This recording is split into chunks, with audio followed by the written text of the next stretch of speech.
Hello. Hi, Emily. Hi, what's up? How you doing? I'm doing great. It feels good to be here on like a weekday during the week. I don't know, my energy is just different because it's not a Sunday.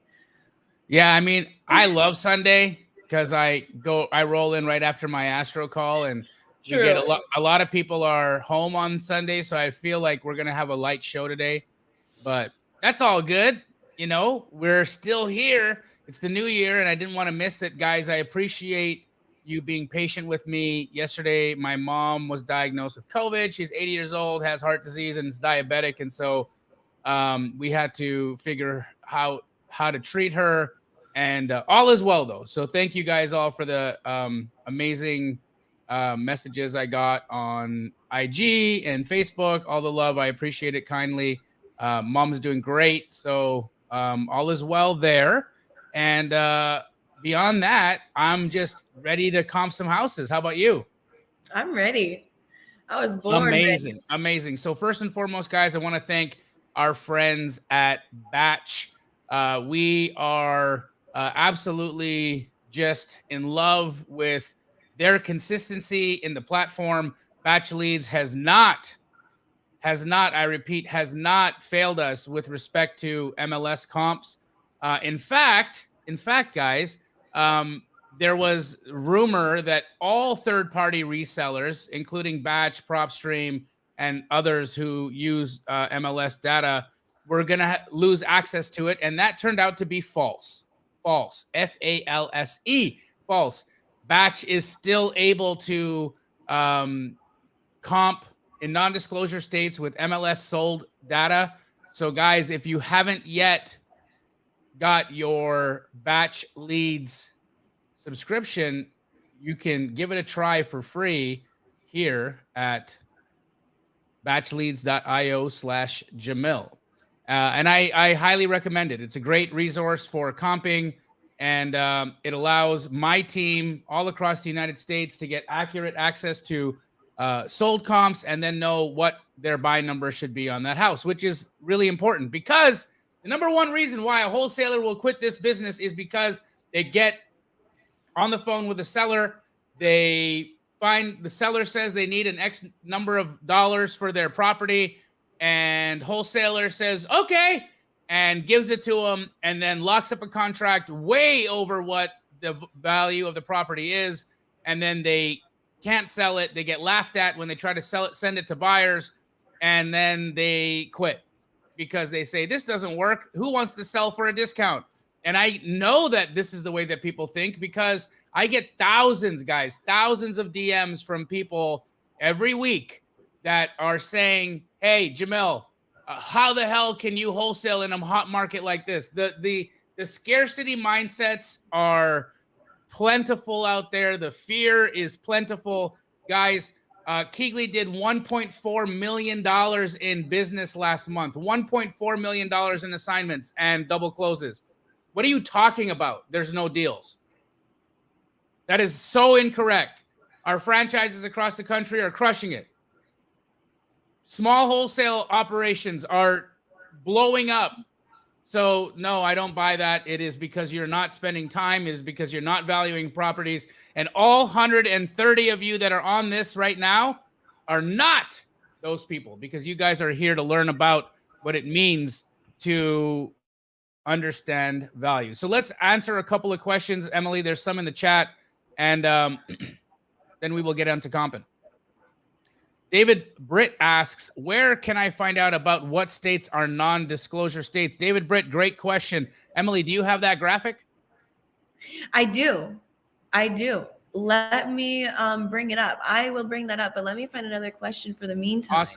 Awesome. David, so we have created a graphic that has the different states that are non-disclosure. And guys, while Emily is pulling that up, what a non-disclosure state is, for any of you that are wondering, a non-disclosure state is a state where a homeowner isn't required to disclose how much they bought or sold their property for.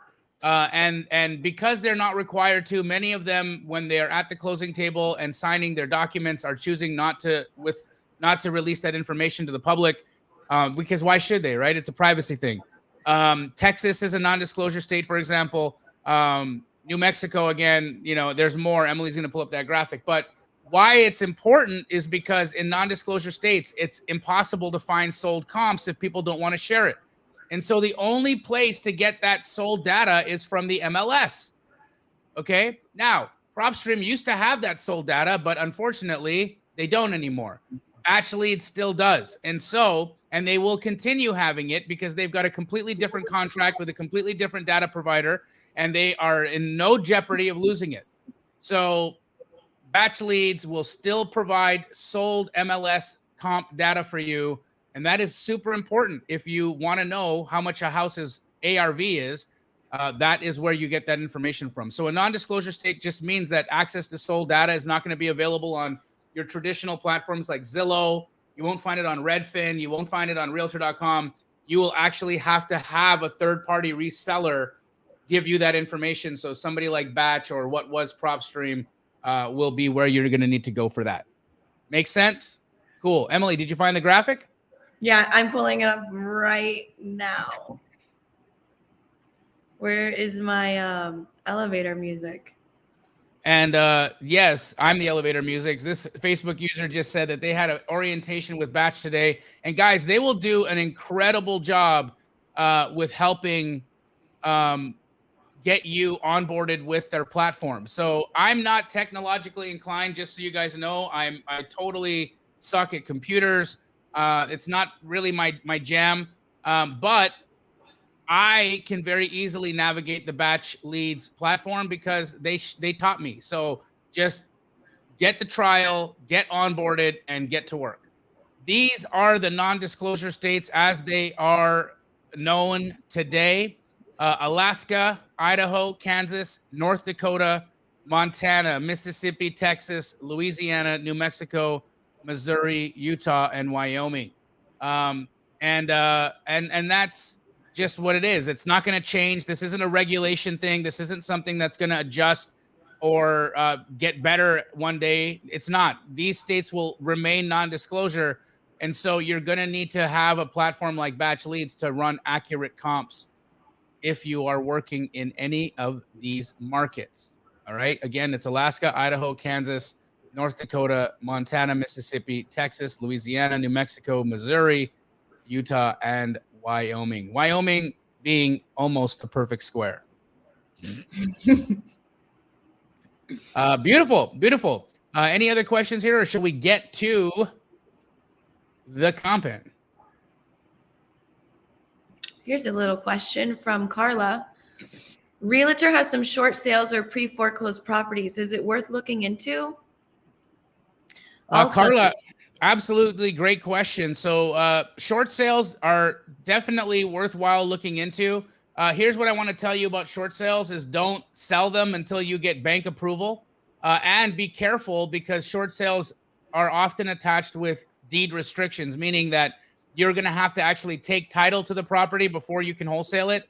So a deed restriction is the number of days you're going to have to hold the property before you can resell it. And oftentimes what lenders are putting in place are 30, 60, or 90-day deed restrictions, meaning you're going to have to buy the house, hold it for 30, 60, or 90 days, depending on how long the deed restriction is, before you're going to be able to resell that to someone else. So just be well capitalized enough to take the property down, hold it for the amount of time that the deed restriction requires you to hold it for, and then sell it. Now, with respect to pre-foreclosures, that's not the case. Pre-foreclosures, you can absolutely assign, you can double close, you can wholesale those. There's no deed restriction on a pre-foreclosure. Pre-foreclosures are great. However, Carla, I don't think that you need to work with a realtor to get pre-foreclosure properties. You can get a pre-foreclosure list from Batch, and you can just work those pre-foreclosure leads without having to get an agent involved. An agent for pre-foreclosures, unless they're actively going after them themselves.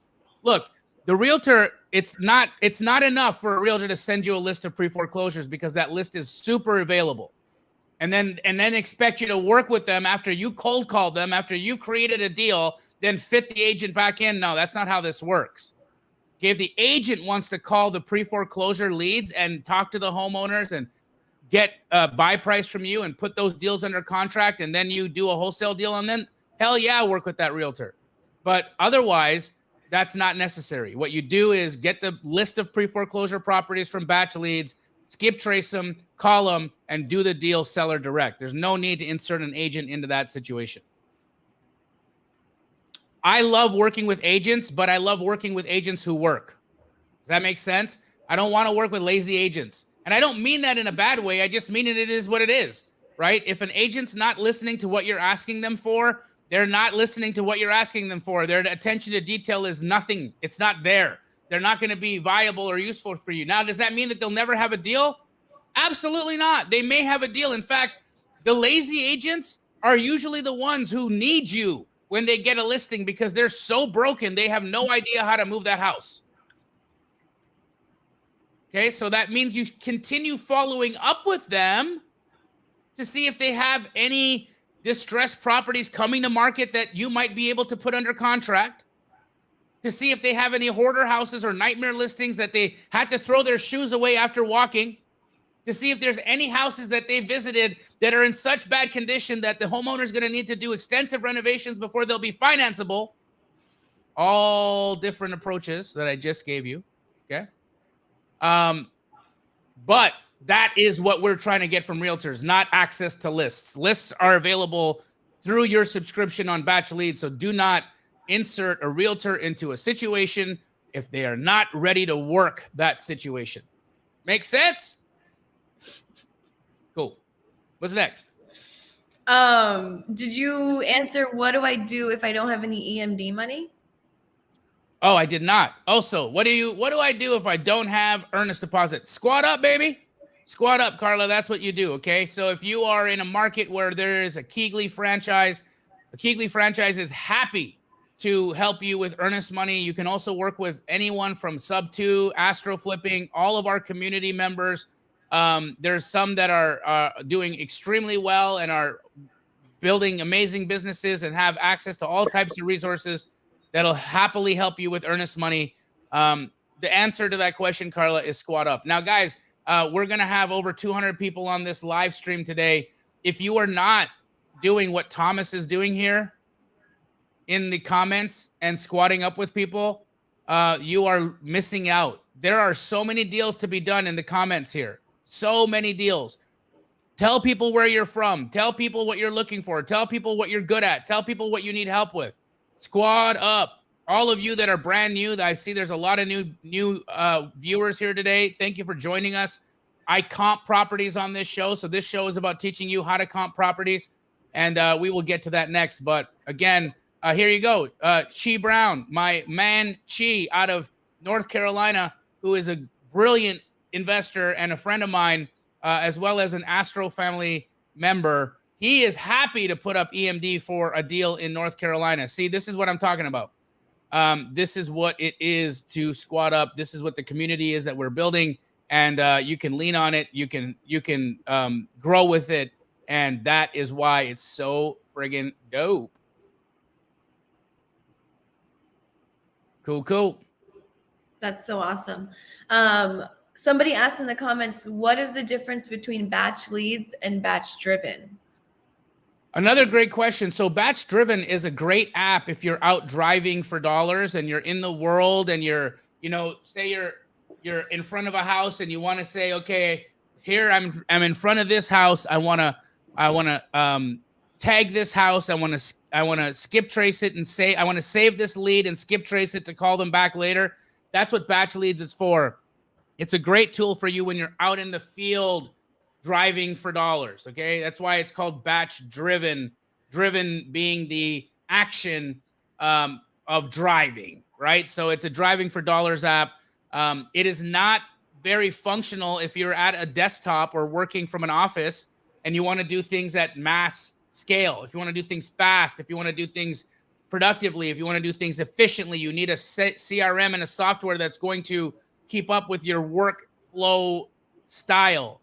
And Batch Leads is what that is. So Batch Leads has access to lists. Batch Driven won't comp for you either. There's no comping tool in Batch Driven. None of that exists in there. It's only for driving for dollars.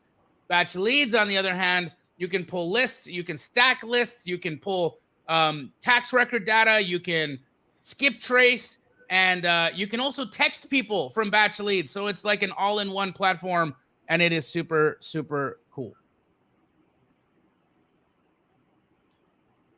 If you are, that is super confusing. Take that down. If you are using the batch leads, it's just batchleads.io/Jamil. And if you want to try out batch driven, it's batchdriven.io/Jamil. But don't do all of them together because that'll just take you to somewhere else. Sorry, guys. That's okay. What is next? I think we should get into it. Let's get to Compin. Let's bring up the appraisal rules, Em. All righty, let me bring that up. Guys, doesn't Emily look amazing today? You want to know why? Because she's going on holiday in 2 days. You're just mad. Yes. I'm mad because she asked me if she can take a break and go on a holiday over Christmas time, and I was feeling really Christmassy, and I said yes. And now I just realized I'm going to be all alone for 7 days. What am I going to do? If anybody's looking for a job, I'm hiring. No. You know what's funny? I was going to text you before I go, and I was going to say, hey, all right, well, I'm checking out. Don't replace me over my vacation. Guys, I'm hiring. No, he's not. Well, Keegley's hiring. Yeah. Email me. I'm playing. No, we're hiring too, Emily. You need help, right? So that's a real thing. But no, you'll never be replaced. You can't replace Emily. She's too wonderful, and she's doing an amazing job. So she got a raise, guys. She's not getting replaced. She got a raise. She's the bomb. Everybody give Emily love. Cool. The appraisal rules. These are the rules that I use when we are comping properties. Why are they called appraisal rules? Because this is what an appraiser is going by when they are valuing a property. So if you are selling your house to an end buyer who is going to fix and flip this, they're going to need to see that you've paid attention to these rules, because these are the rules that they're subjected to when they are selling the property, right? And they go a little something like this. First and foremost, you can only comp two properties that are in the same subdivision, okay?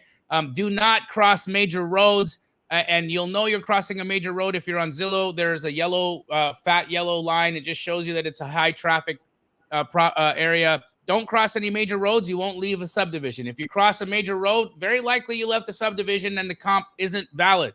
So be careful of that. You can only comp properties that are within plus or minus 200. Actually, that's a little outdated. I'd say plus or minus 300 square feet nowadays. I've been seeing appraisers increase that threshold. So we'll have Kenny change that to plus or minus 300 square feet. They will only compare properties that are of the same property type. So if you have a single-story rancher, then you can only compare that with a single-story rancher. If you have a red brick build, like in some eastern states, the masonry construction is super desirable. You can only compare that with another red brick masonry constructed house. You get what I'm saying, right? If you have a two-story property, you can only compare it with a two-story. So it's got to be same. Apples to apples, not apples to pears, because pears have bigger bottoms, okay? The next thing is you can only compare properties that are within plus or minus, I'd say 5 to 10 years of construction. And even then, it's really the same build generation. So in older properties, like stuff that was built in 1890, you can compare it to stuff built in 1920, even though that's a 30-year gap. They didn't progress build technology-wise in that 30 years enough for it to be a different type of construction. The key here, guys, is that they want you to compare the same types of construction, which is why they like to keep it within plus or minus 5 years. The building industry advances in technology every decade or so, right? Every 5 to 10 years, they get new build technologies. Houses get more efficient. They get better plumbing systems. For instance, galvanized steel pipes, galvanized plumbing, all has to be replaced. But if you bought in, the early 2000s, it might be PVC plumbing, and that might be all good, right? So again, you understand why build generation is important, because the technology that was used in that build is what is being compared.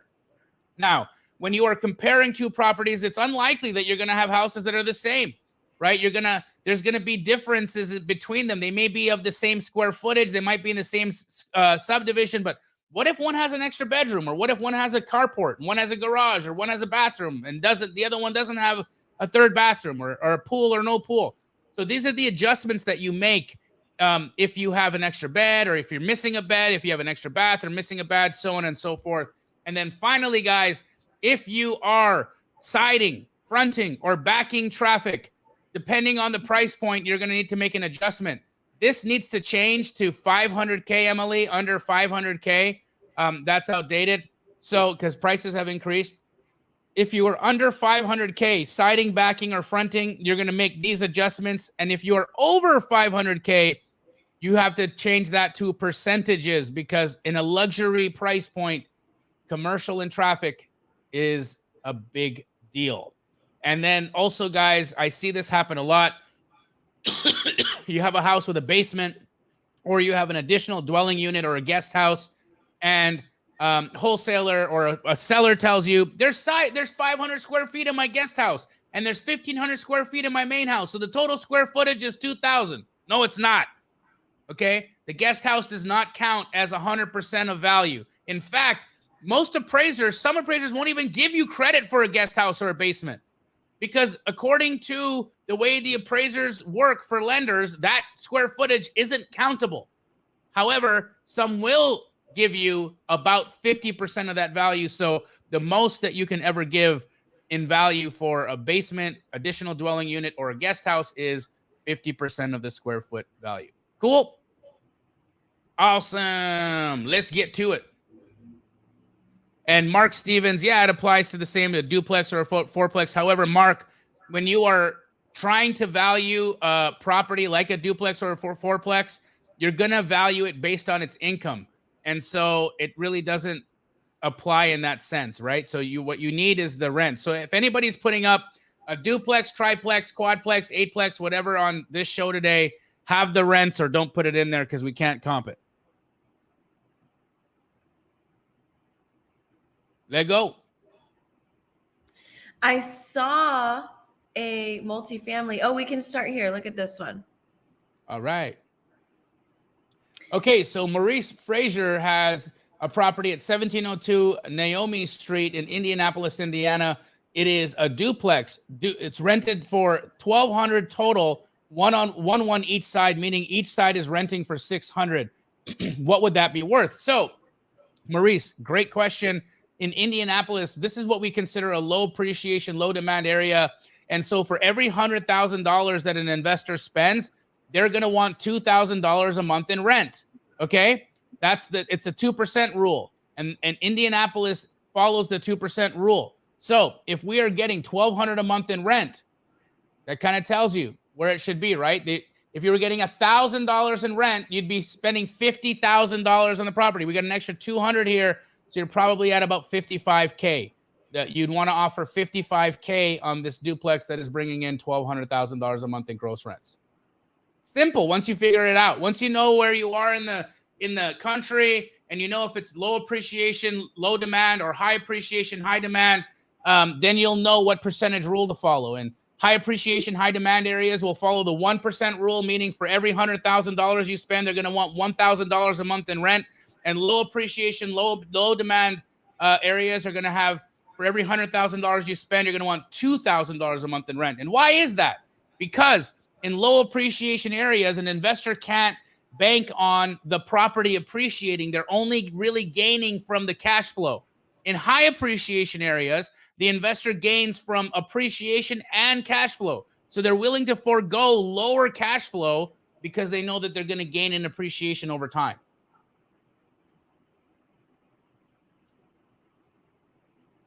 Corey G, if you want to submit a property, you just type it in the chat, bro. And if we get to it, we'll get to it, bro. That's how it is. All right, what's next? Here's another multifamily if we want to keep going there. All right, 528 East Lancaster. Now, this is in California. California is a little different. Right now, he's got a triplex. The total rent is $3,220, $3,220 a month. Long-term renters.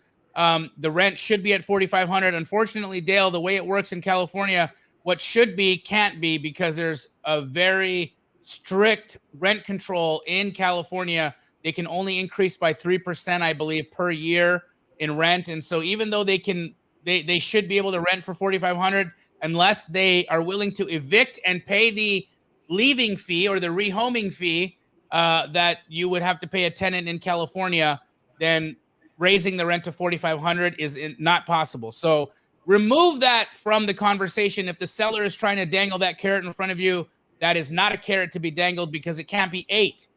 There is no way to increase rents from 3,220 to 4,500 without spending a great deal amount of money doing that. So we have to look at this as a 3,220 a month rental, and that's what it is. So because California has a high appreciation, high demand, we're looking at the 1%. Now, in fact, if this was in LA, it would be even worse. LA follows the 0.5% rule, where for every $100,000 you spend, you're going to get $500 a month in rent ish, right? That's how it works in LA. But in Lancaster, it'll follow the 1%. So if 3,220 is the gross monthly rent, this is what you can offer.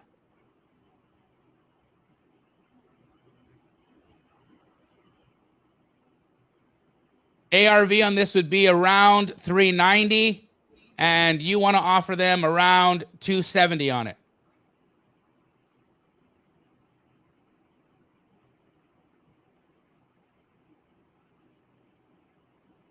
On we go. All right. Let's get into batch. I got an address for you. An addy. Let's get it. We're going to start in Florida today. Cool.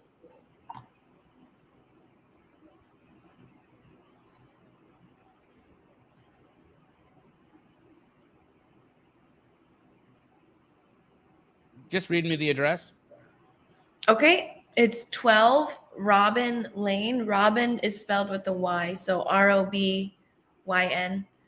And that's in Haines City, Florida. Wonderful.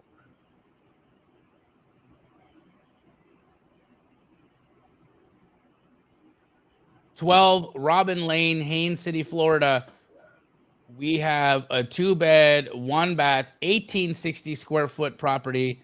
Batch's value estimate is $230,000. It has a garage, no pool, 11,000 square foot lot. Let's see what it's worth. Do you want to share your screen? Oh, I apologize. Sorry, guys. Oops. Oopsies. Here we go. 12 Robin Lane, Haines City, Florida, 1975 built, 1,860 square foot, 2-bed, 1-bath. Awesome. Let's see what we got. I'm just going to adjust these filters so I can see more data points. See what it pulls up. Okay. Now, what do we got? Here's our subject. Oh, wonderful. We've got a near model match here that just sold in September of 2021 at 226. So far, that's where we are, 225 as an ARV. Let's see if we can bump up from there. Let's check out this 250. This is a couple hundred square feet larger, and that 250 would adjust to about 230. So that's still in line with what we got. What's this 380 though? Let's check this out. Oh, this is much larger, so we can't use it, but would have been cool. And this is also too large for us to use, so it's not viable. Is there anything else that we can find here that gives us some indication of a higher value? Something in the 3s. Again, too large. Oh, here we go. 300K, 1974, 3-bed, 2-bath, 1,872 square feet. So if you reconfigured the interior of this house to give you a 3.2, it would be worth 300K. So your ARV is going to be 300K on this one. Where you should be offering on this, because you're going to need an extensive remodel to get that additional bed and bath. Why don't we just make the adjustments first of all? So we got 300K. We're missing a bed. We're missing a bath. So we're going to take 20K off that. So 280 would be the ARV. Now out in Haines, what is it? Haines City, Florida. You're probably going to be at about 60% of ARV. So 280, if 280 is your ARV, yes, then you want to be buying this at 60% of that. And so my offer would be around 170.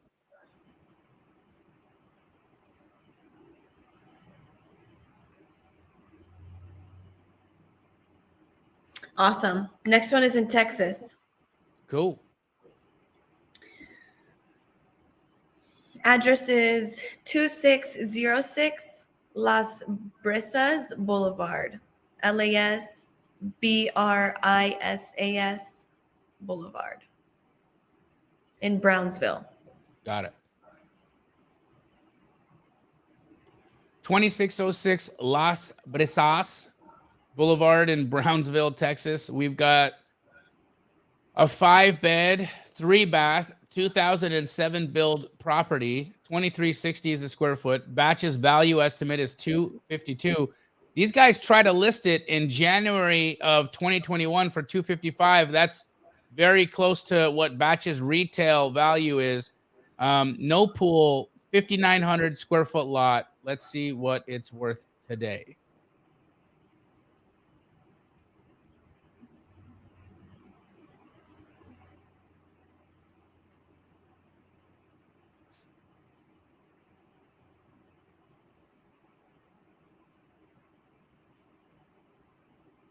So we got to stay away from here because this has got a little pond. So that these values are not usable for us. That's a mistake somebody would make. They'd say, "Oh, cool, let's go look at this house." It's look at how high that is, but you can't because it's backing water. So not viable for us. Remember, it's like and like. So if something is backing a pond, that changes the value.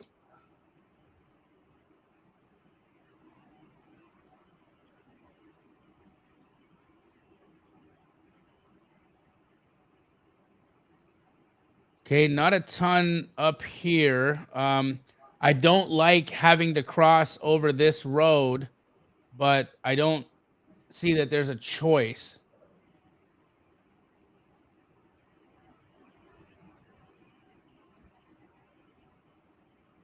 No, so there's nothing viable there. Let's try over here.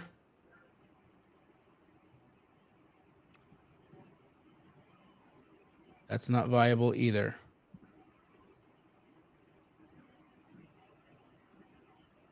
Let's look at these lower numbers. It looks like we have to. I mean, and look at this. We had a 2014 build, 3-bed, 2-bath, sold at 194. So Batch's value estimate is high, which is why we do this, right? This is why we comp, guys. We had another sale at 188, 2000 build, 1,400 square feet, though. That was much smaller. So we've got what appears to be one of the larger houses in the area, and that doesn't help us in our comping, because what a lot of people will do is they'll think, oh, okay, if 1,000 square footer sold for this much, let's just extrapolate the dollar per square foot and multiply that by our square footage, and that's our value. That's not how it works. So we know we're above 225 because you got this 225 right here, and it's only 1,506 square feet. So because there's nothing else nearby that matches that that extrapolates high enough to give us what this value will be for this larger house, what an appraiser will typically do is they will take the highest sale, okay, that's the 224, and then they'll give you an additional 10% on top of that for the added square footage. So we got 224 times that by 10%. That's another 24K, 22,400. Add that to 224. And that gives you an ARV of around 245. All right. So not too far off of Batch's value estimate at 250. 245 would be my ARV. And if you're going to offer them on this or give them a number on that, I'd be at about 70%. So you need to give them an offer of about 170 to 175. They're expecting 255 for this, so I doubt that there's a deal there. But they didn't sell it back in 2021 for 255, which is what their hope was. I imagine the house is totally dated and needs all kinds of work. So this is where you should be on your valuation. Awesome. Next one is in North Carolina. Cool. All right, I'm ready when you are. 549 Doe Run. Spell Doe? DOE. And that's in Kernersville.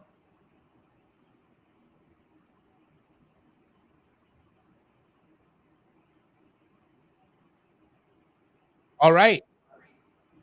549 Doe Run Drive in Kernersville, North Carolina. Is a 2003 build, 3532 square foot, 3-bed, 3-bath. Batch's value estimate on this one is 545. It does have a garage, no pool, sitting on a 35,000 square foot lot.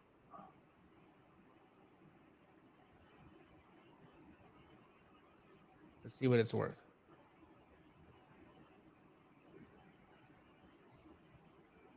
Guys, if you haven't already, tonight's wholesale hotline is going to be insane. We got Tariq Al Musa from the Flipper Flop HGTV smash hit series joining us to talk about his wholesale operation, his fix and flip business, and also where he's buying in case you want to do business with Mr. Al Musa.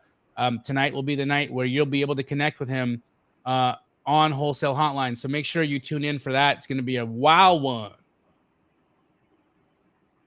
Did you guys know that Emily has a life-size poster of Tariq Al Musa that she has in her living room? Totally. You guys can watch that on Jamil's YouTube channel. Yes.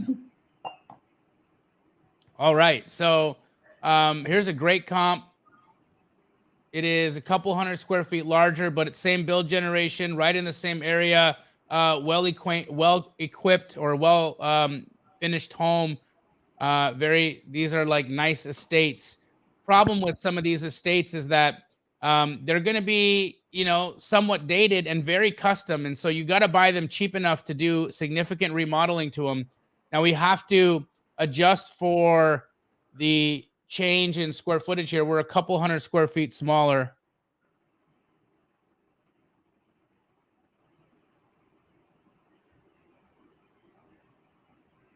$350,000 divided by 3721 gives me $1 per square foot at $94. I'm going to multiply that by the 3532 that our subject is.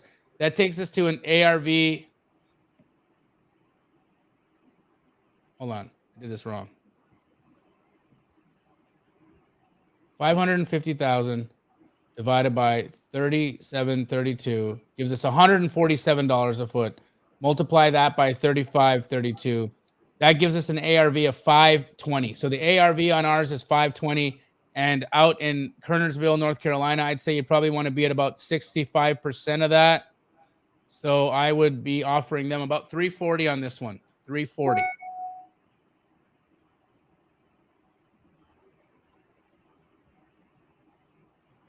All righty, next one is in Houston, Texas.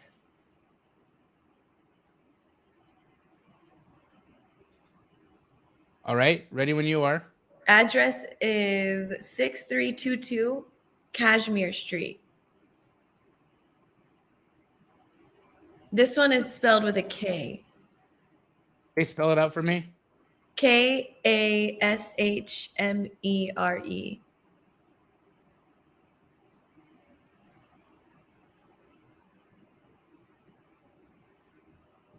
Sorry, one moment.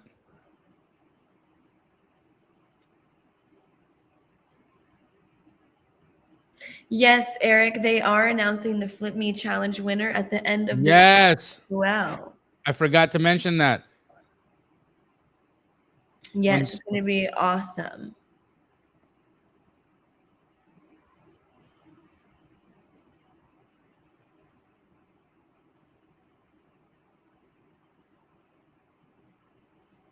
Sorry, guys. I have a closing that is getting a little jammed up, and I had to just address that. Thank you for your patience. Yes, we are absolutely. Hold on, let me turn this off for a second. We are going to announce the winner of the Flip Me Challenge tonight on Wholesale Hotline. So, if you are wondering, if you won the house, the free house, so Pace, Laura, Rahima, and I, we found a deal. We bought the house. We're going to pay to flip the house. We're going to teach somebody step by step exactly how to flip the house. Then we're going to sell that property and give 100% of the proceeds to the winner. It's gonna be a triple digit flip, hopefully, right? It's on the show. It's one of our episodes on the TV show this season, and so the winner will be announced tonight on Wholesale Hotline. So it's here in Phoenix, the house is here in Phoenix. You don't have to be local. The winner isn't local. The winner is from somewhere else. Now, what I can say is that if you are wondering if you won, then you want to watch Wholesale Hotline today, and you want to tune into my YouTube channel to watch it, because there might be a better likelihood that it's actually not true. The person already won. We've already picked them. But just watch it from my YouTube channel, because it will just be good energy, and good energy might make you win.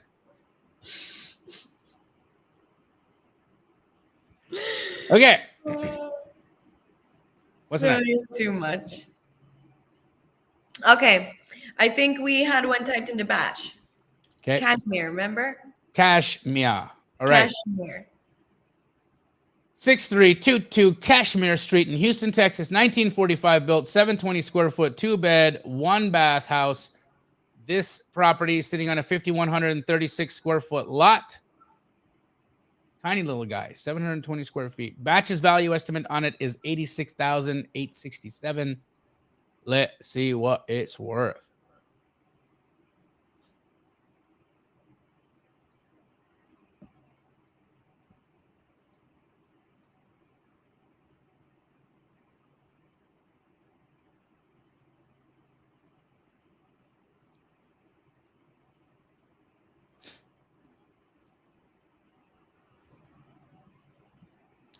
Beautiful comp right up the street here, 1950 built, sold at about 130.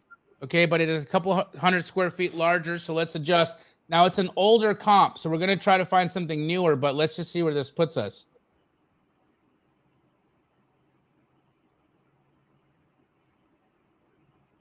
It's about 135 a foot.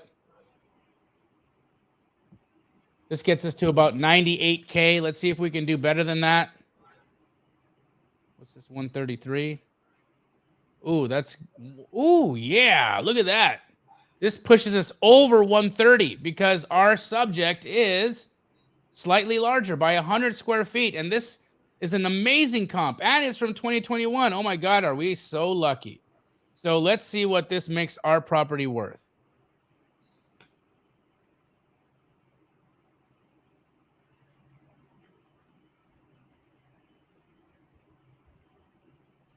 $213 a foot. Multiply that by 720 square feet. Gives us an ARV of $153,000 on our subject house with a nice remodel. 153 in Houston. If I'm you, I'd be offering 99.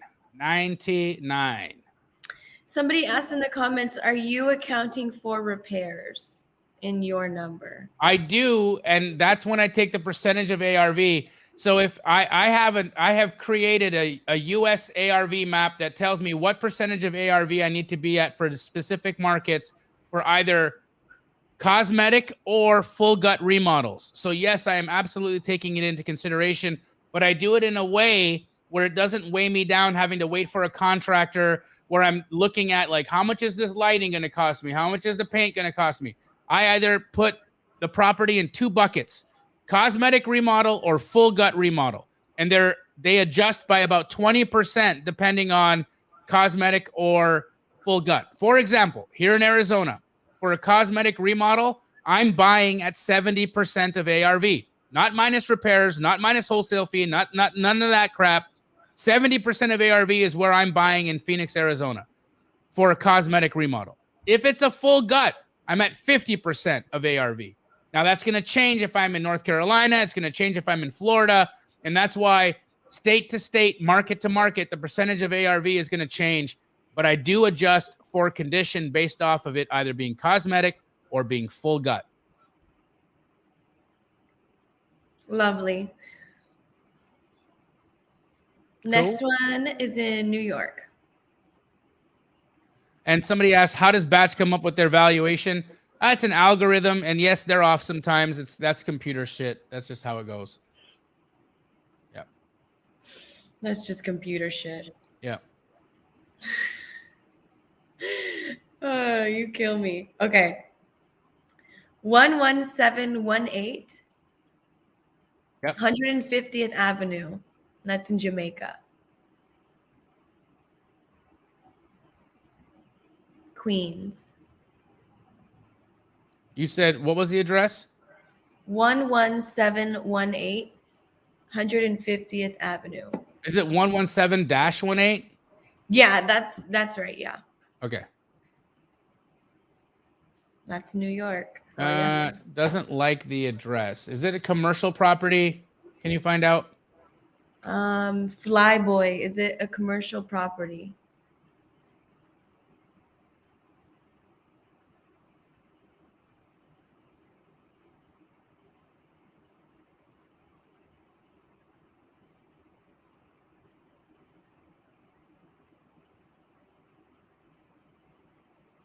He said try it with no dash.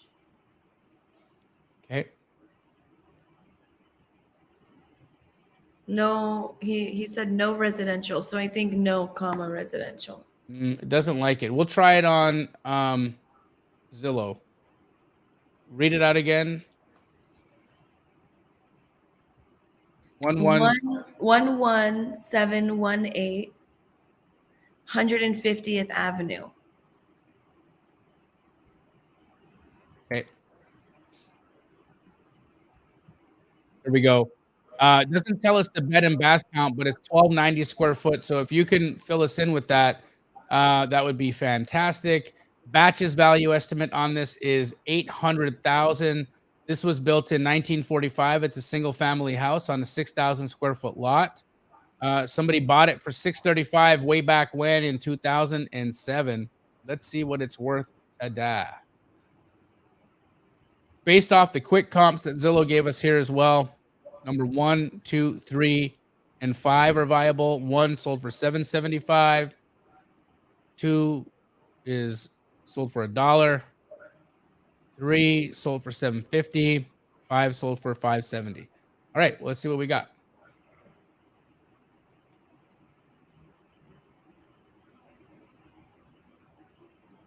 All right, here's our subject.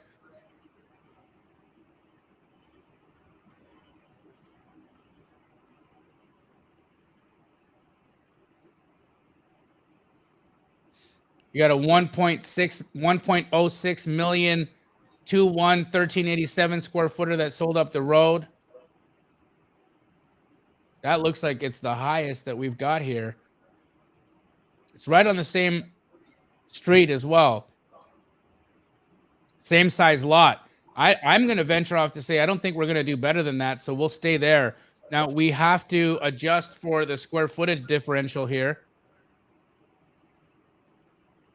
So 1290 to 1387.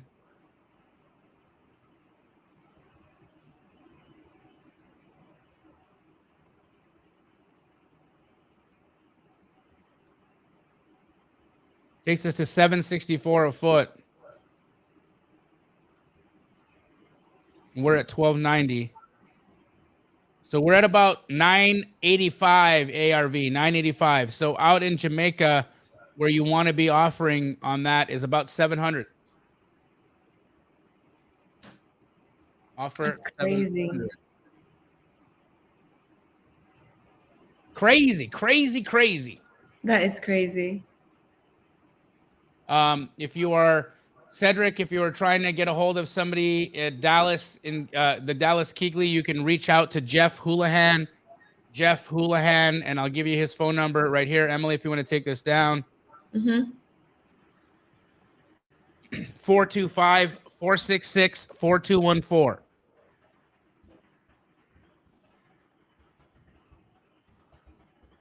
Marty, yeah, Emily's pretty, but she's also married and she has a baby. Sorry. All right, there's his number. I hope I didn't butcher his last name. Who? Jeff. Oh, Houlihan. Maybe. What'd you say? Oh, not bad. Pretty good. Did I spell it right? Not, yeah, I think so. There might be another L in there. Oh, okay. Yep. Awesome. What's next? That's a good question. I have one in Georgia. Cool. Let's take a look.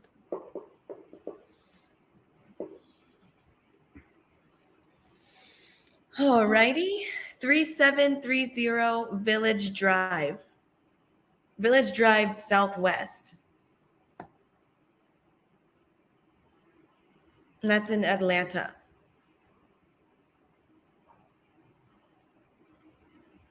Got it. 3730 Oh, wow. Village Drive, Southwest Atlanta, 4-bed, 3-bath, 1556 square footer. The Zillow estimate is 240 on this one. I switch it up sometimes. I'll go back and forth from Zillow to Batch, guys. I depends, but they're both great, and you should actually learn how to use both of them to get as accurate as possible. It's a single family, 1963 built, half-acre lot. Let's see.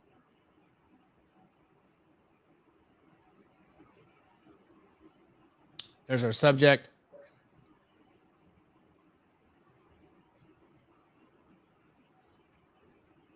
Some of these comps aren't showing us what size they are, which sucky.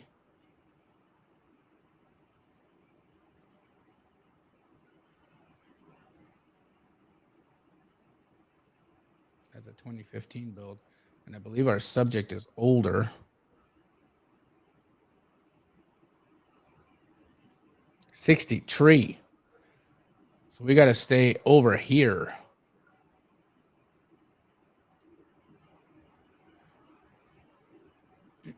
That looks way better than 1560 square feet.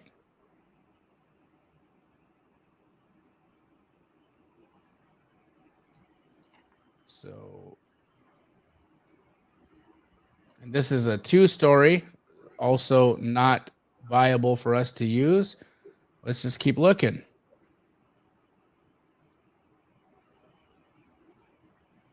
This looks more like it, but what's the size? Let's see if we can figure out how big this one was in Batch.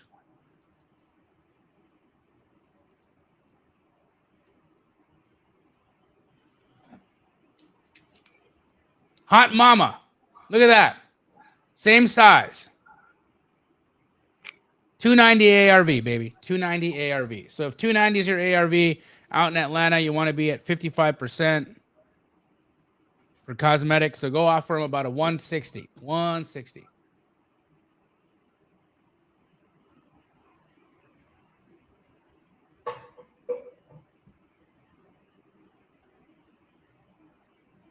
Cool. What's next? I have one in South Carolina. South Carolina. And hey, guys, do us a favor and hit the like button. I think only like 5 of you have. There's like over 200 of you here across platforms. We have some people on Batch TV, some people on my Facebook page, some people watching from Astro, some people watching from Hotline, some people watching on my YouTube. But total cumulative, there's just around 200 folks in here, and we've got like 5 likes. So smash the like button. Let YouTube know that this show is valuable to you, so that they continue to notify us and whatever. Bye. What's next? Alrighty, South Carolina. South Carolina. So 2 Garden Spot Lane in Camden.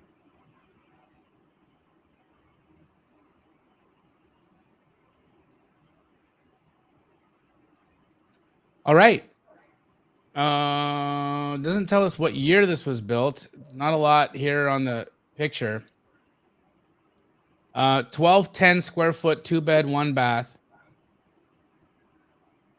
Batch's value estimate is $99K. They try to sell. Oh my God. They listed this thing in September of 2021 for 400 grand. And it canceled, meaning that they were crazy. Let's see why. Let's see why these crazy craziers think this is worth this much money. Here it is.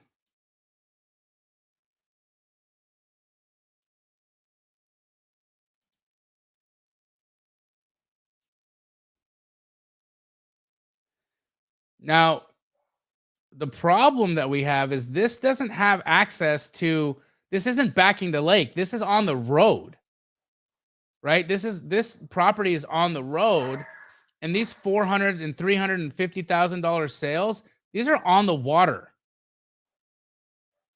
right? So I have to find a sale not on the water. And there's not a lot.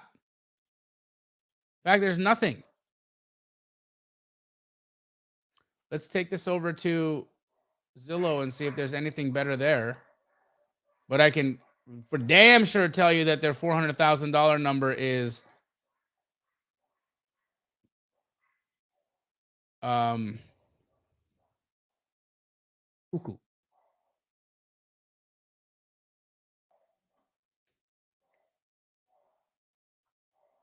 Oh, and they're for sale.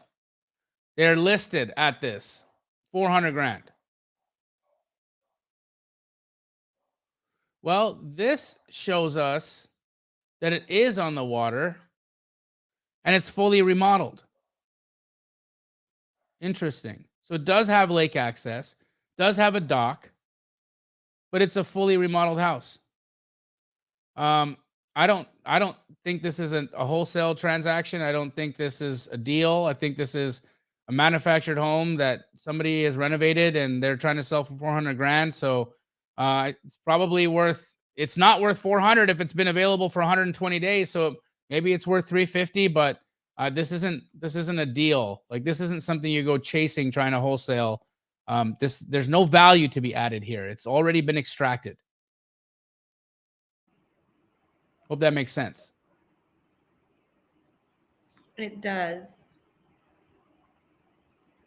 I used to use Redfin, and it's cool. Redfin's cool. It works. I got used to Zillow and Batch, so that's what I use. Let me see that puppy. Oh my God. Oh, guys, look at Emily's puppy. He's such a sweet boy. What's his name? Prince. Oh, Prince. He's such a cutie booty. Look at that guy. Hi, buddy. Oh, my guy used to be thin like that, and then I don't know what happened. Greg's dying in the background. So he's always laughing at Easton, and I said, no, he's not fat. He's just thick. He's big. I don't know. I think he had a bully as a dad. I think when his dad was like a bully, and that's why he's got that big chest. But yeah, he's huge. He's a meathead. I know. We used to think that he was like malnourished. I don't know, but he's like not gaining weight. So hopefully he'll grow into. Hopefully. Yeah.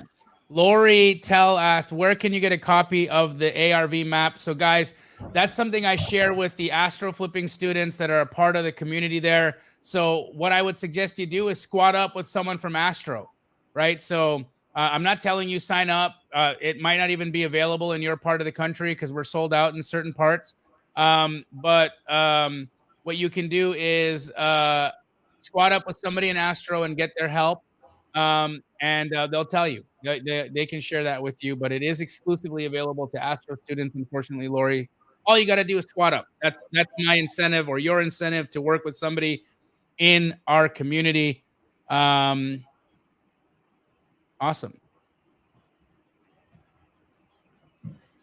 And what else do we have here? Yes, Marika, I don't feed my dog too many chicken wings. In fact, I only feed my dog the like appropriate dog food. And he doesn't get any scraps. He's just a big boy, you know? He's a thick boy. Oh, look what Robert said.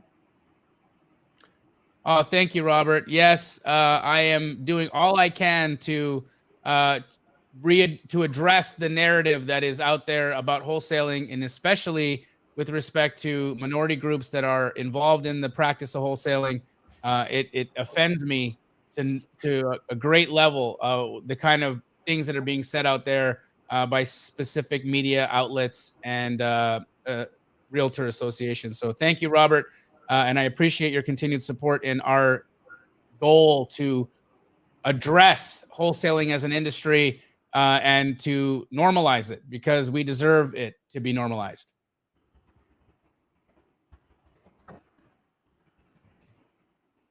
Wonderful. Very good, guys. Well, that brings us to the end. We're a little over. This was a great show, Em. It was awesome. Thank you so much, Jamil. Thank you too, and enjoy your holiday. Will you be here for Sundays straight out of Compin? No, but Michelle will. Ooh, guys. So if you are missing Michelle Hastings, the wonderful, beautiful Michelle from Batch, she will be Emily's replacement on this coming Sunday show. Also, guys, I'm hiring. So if you're looking for a job, just reach out to me. Starting Wednesday. Yes. No. All right, everybody. Have a wonderful week. And tune in to Hotline tonight. Tarek Al Musa. Going to be an incredible show. We love you. Good day.